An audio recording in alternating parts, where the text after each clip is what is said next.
The morning sun filtered through the tall windows of Morrison Industries, casting long golden streaks across the polished marble floors. Margaret Morrison walked through the executive lobby with her usual confident stride, her heels clicking against the stone in a rhythm that had become familiar to everyone in the building. As CEO of the company her father had built from nothing, she commanded respect from every corner of the corporate world. But today, something caught her eye that made her stop mid-step. In the children's play area near the employee daycare center, she saw her 8-year-old son Tommy sitting on a small bench, deep in conversation with someone. The sight itself wasn't unusual. Tommy often spent time there after school while Margaret finished her work upstairs. What made her blood run cold was seeing who he was talking to. It was Frank Rodriguez, the night janitor. Frank was a quiet man in his 50s, with weathered hands and kind eyes behind wire-rimmed glasses. He'd worked at Morrison Industries for nearly 15 years, always arriving after most employees had gone home, always leaving before the morning rush began. Margaret knew his name only because it appeared on the payroll reports that crossed her desk each month. She watched from a distance as Tommy showed Frank something in a small notebook, both of them leaning over the pages with intense focus. Frank was nodding and pointing at different sections, his face lighting up with what looked like genuine interest. Tommy was laughing at something the older man had said, a sound that should have warmed Margaret's heart but instead filled her with alarm. Margaret's protective instincts flared to life. She had built her success on being cautious, on controlling every variable in her world. And here was a variable she had unaccounted for, a grown man she barely knew forming some kind of relationship with her son. She approached them with measured steps, her business smile firmly in place but her voice carrying an edge of steel. "Tommy, sweetheart, what are you doing down here?" Both Tommy and Frank looked up, the easy conversation between them suddenly interrupted. Tommy's face brightened when he saw his mother. "Mom, Frank was helping me with my math homework. Look, he showed me this really cool way to remember multiplication tables." Margaret's smile tightened. She placed a protective hand on Tommy's shoulder and looked directly at Frank, who had stood up respectfully when she approached. "Mr. Rodriguez, isn't it?" she said, her tone polite but unmistakably firm. "I appreciate your interest in helping Tommy, but I think it's best if you focus on your work duties. Tommy has tutors for his academic needs." Frank nodded quietly, his expression understanding but slightly hurt. "Of course, Mrs. Morrison, I'm sure you meant well," Margaret interrupted, her voice growing colder. "But I need to be very clear about something. You're not supposed to be near my son. I hope you understand why that's important." The words hung in the air like a heavy curtain. Tommy looked confused, glancing between his mother and Frank with wide, questioning eyes. Frank's shoulders sagged slightly, but he maintained his dignity. "Mom, what's wrong?" Tommy asked, his voice small and uncertain. "Frank's my friend. He's been helping me with lots of stuff." Margaret felt her heart rate increase. How long had this been going on? How had she not known? "Tommy, go upstairs to my office now," she said firmly. "Mrs. Patterson will watch you until I'm finished here." Tommy opened his mouth to protest, but something in his mother's expression told him this wasn't the time for arguments.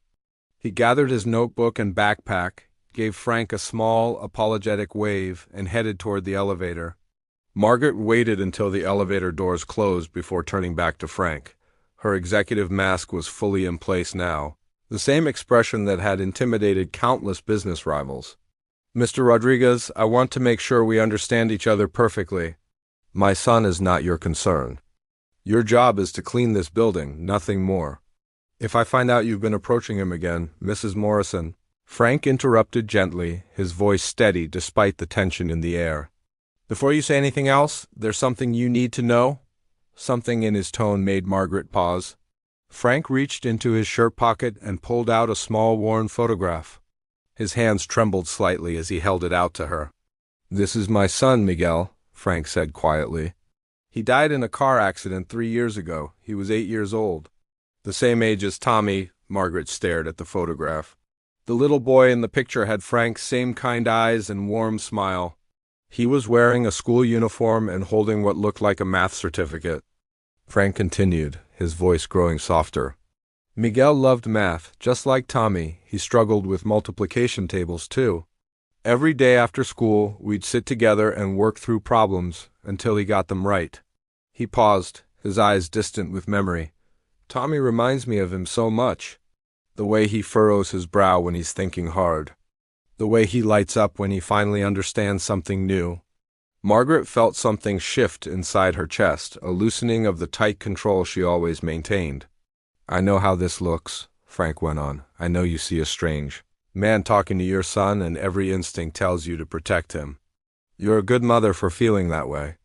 But I want you to know that talking to Tommy these past few weeks has been the first time I've felt truly happy since Miguel died.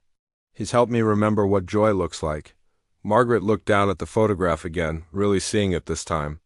Miguel's smile was radiant, full of the kind of innocent happiness that seemed to glow from within. He always wanted to be an engineer, Frank said, his voice barely above a whisper. Said he was going to build bridges that would last forever.